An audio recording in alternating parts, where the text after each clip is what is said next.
Good evening. I'm Serena, and this is Inside News for October 2nd, 2025. Tonight we bring you the stories that slip past the headlines, the global developments that deserve your attention but rarely get it.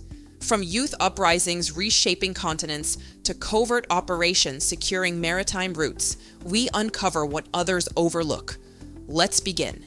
We start in Africa, where a generation is forcing change.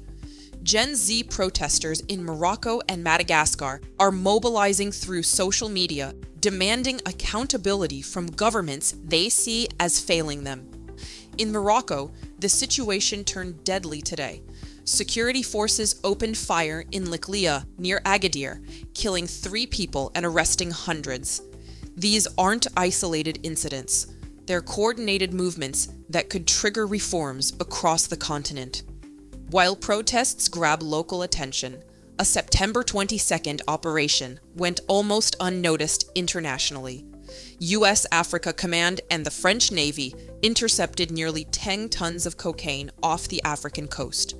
The seizure demonstrates how drug trafficking persists through maritime routes, threatening regional stability. Expect more multinational patrols ahead. China continues its infrastructure push. Today, Beijing signed a $1.4 billion deal with Zambia and Tanzania to modernize a railway linking Central African copper mines to ports. The project outpaces American initiatives in the sector and will accelerate mineral exports, though questions about debt sustainability remain unanswered. In South Africa, opposition leader Julius Malema announced he'll appeal his firearms conviction. The case stems from 2018 and could alter his political trajectory, potentially reshaping opposition dynamics ahead of future elections. Moving to Europe, where responses to Russian aggression are hardening in ways that don't always make front pages. French President Emmanuel Macron now advocates shooting down drones that violate European airspace, following incidents over Denmark.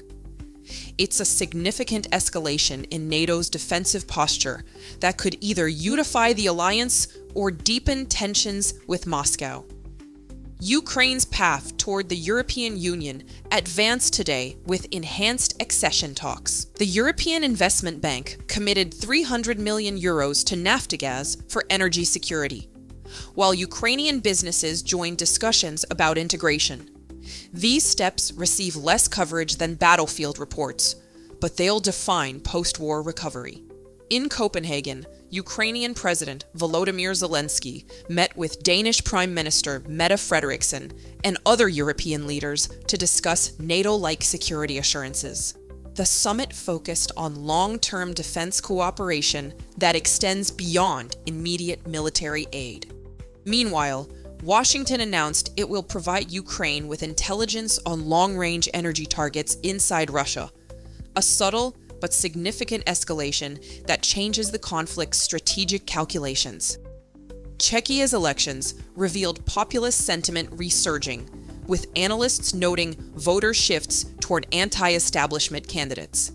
The trend could influence broader EU policies as member states confront underlying public grievances. In the Middle East, diplomatic maneuvers often escape scrutiny.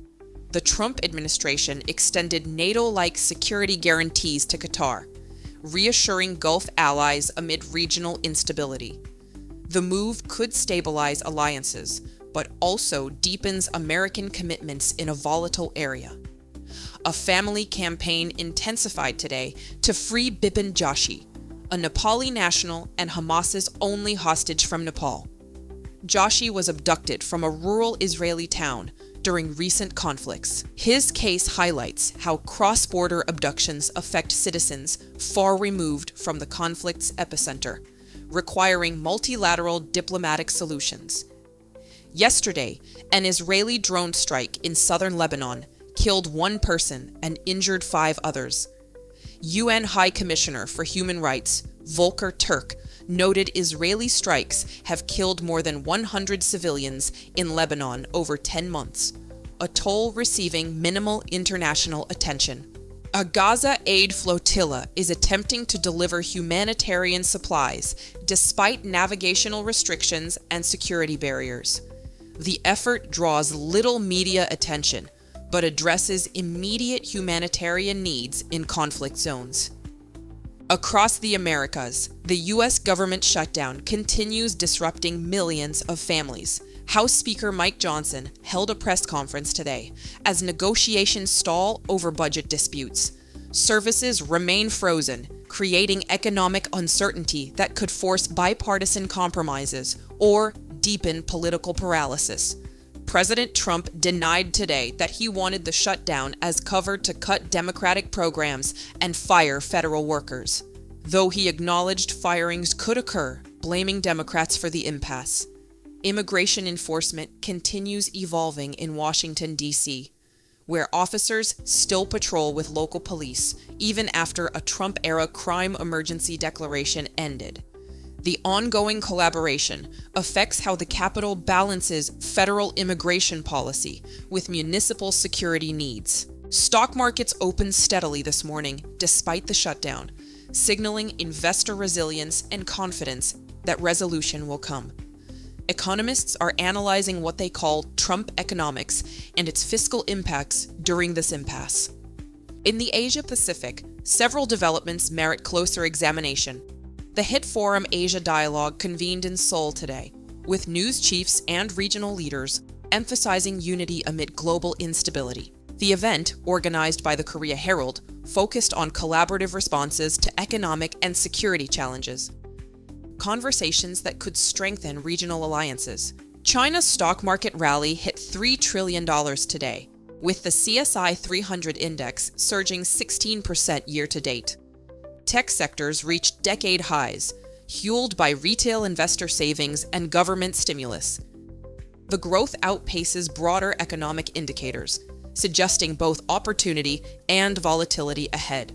Hong Kong's Hang Seng rose 1.7% to 27,315, despite the U.S. shutdown, bolstered by tech gains and an Alibaba price target boost. Asian markets are demonstrating resilience independent of Western fiscal disruptions.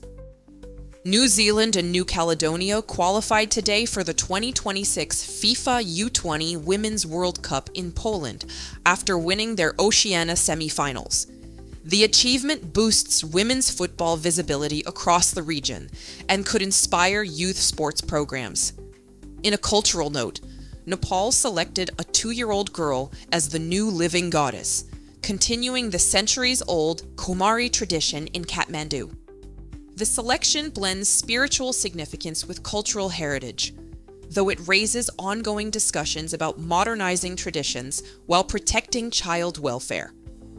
Oceania Cruises announced orders for 2 luxury ships launching in 2032 and 2035, doubling their new-build plans with Fincantieri Shipyard. The expansion could elevate tourism standards across Pacific ports.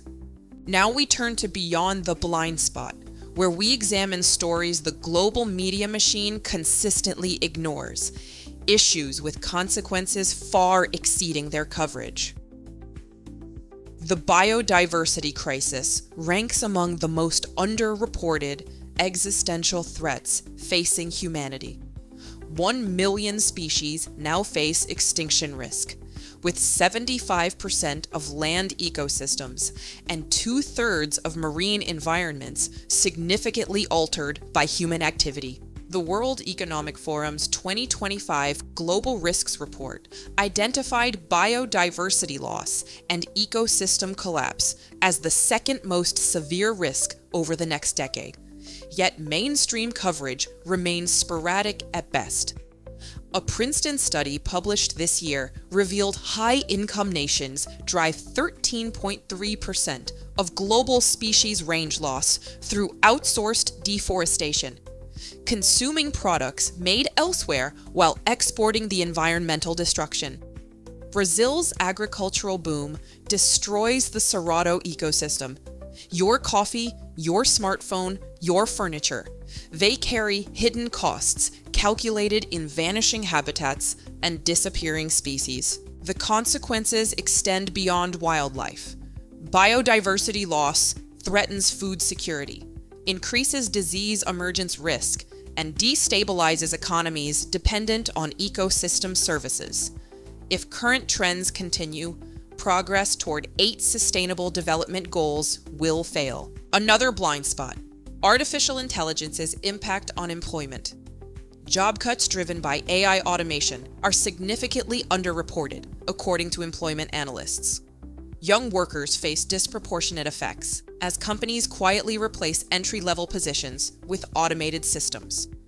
California regulations on automated hiring tools take effect this month, but the broader conversation about AI's workforce disruption remains confined to industry publications, while mainstream media focuses on AI's capabilities rather than its casualties.